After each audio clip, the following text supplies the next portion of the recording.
আসসালামু আলাইকুম, welcome back to my channel রুমাস ডিমস কিচেন। আশা করি প্রত্যেকেই ভীষণ ভালো আছো, আলহামদুলিল্লাহ। আজকের রেসিপি লোটে মাছ। তার জন্য আলু কেটে ধুয়ে পরিষ্কার করে টুকরো করে রেখেছি। লোটে মাছটাকে কেটে ধুয়ে পরিষ্কার করে 1 ঘন্টা স্টেনারে রেখেছিলাম যাতে পানিটা ঝরে যায়। একটা টমেটো কুচিয়ে রেখেছি, একটা পেঁয়াজ কুচিয়ে রেখেছি, আর কাঁচা লঙ্কা। কড়াই গরম করে 2 চামচ সর্ষের তেল অ্যাড করে আমি পেঁয়াজটা দিলাম। পেঁয়াজটা একটু নাড়াচাড়া করে আমি আলুটা দিয়ে আবারও ভালো মতো নাড়াচাড়া করে একটু লাল হয়ে গেলে তবেই আমি টমেটো অ্যাড করছি। টমেটোটা দেওয়ার পরে খুব ভালোভাবে একটু নাড়াচাড়া করে নিচ্ছি। তারপরেই দিয়ে দিচ্ছি 1 টেবিল স্পুন 1 চামচ আদা রসুন বাটা, 1 চামচ হলুদের গুঁড়ো, 1/2 tablespoon Kashmiri red chilli powder, আর 1 চামচ জিরে গুঁড়ো। আবার খুব ভালোভাবে কষিয়ে নিচ্ছি লো টু মিডিয়াম ফ্লেমে রেখেই। মাছটা অবশ্যই কিন্তু 1 ঘন্টা স্টেনারে রাখতেই হবে পানিটা একটু ঝরিয়ে নেওয়ার জন্য। এবার কাঁচা লঙ্কা দিলাম। কাঁচা লঙ্কাটা আমি চিড়ে দিইনি, তোমরা চিড়ে দিতে পারো, আর ঝাল খেতে বেশি পছন্দ করলে একটু বাড়িয়ে নেবে। আমি কম দিলাম আর ফাটিয়ে দিলাম না।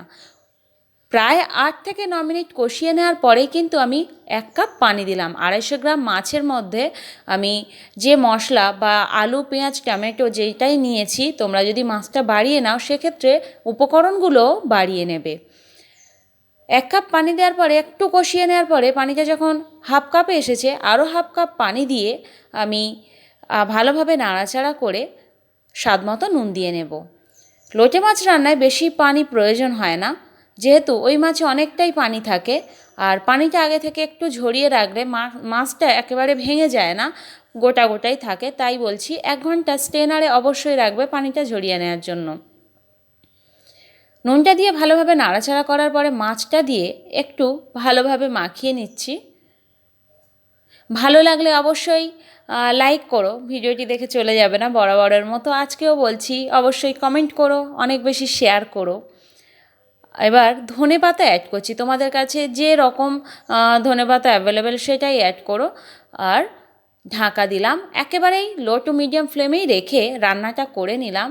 প্রায় 7 থেকে 8 মিনিট পরে খুলে আমি দেখছি এখনও কিছুটা পানি আছে, তাই হালকা হাতে নাড়ে আবার ঢাকা দিলাম। হালকা হাতেই কিন্তু নাড়াচাড়া করে নিতে হবে, একদম জোরে নাড়াচাড়া করা যাবে না, তাতে মাছটা অনেক সূক্ষ্ম থাকে, ভেঙে যেতে পারে।